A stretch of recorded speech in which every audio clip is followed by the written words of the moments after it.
cette vidéo pourquoi la tétine peut-elle gêner la mise en place de la parole.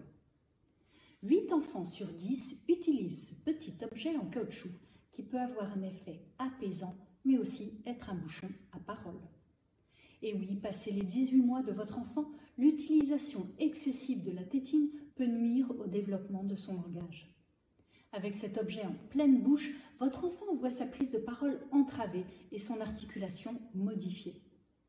De votre côté, vous avez sans doute remarqué qu'il vous est plus difficile de le comprendre avec sa tétine en bouche.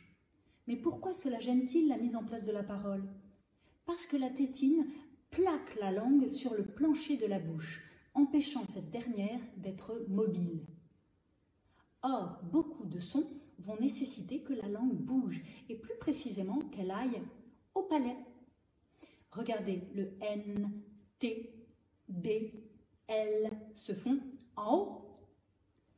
Avec une tétine, la langue de votre bout de chou est maintenue en bas. Elle ne peut ni faire ses explorations naturelles, ni se muscler. Petit à petit, en cas d'utilisation excessive, ce sont tous les muscles de la sphère bucco-linguale, la langue, les lèvres, les joues, qui vont manquer de tonicité.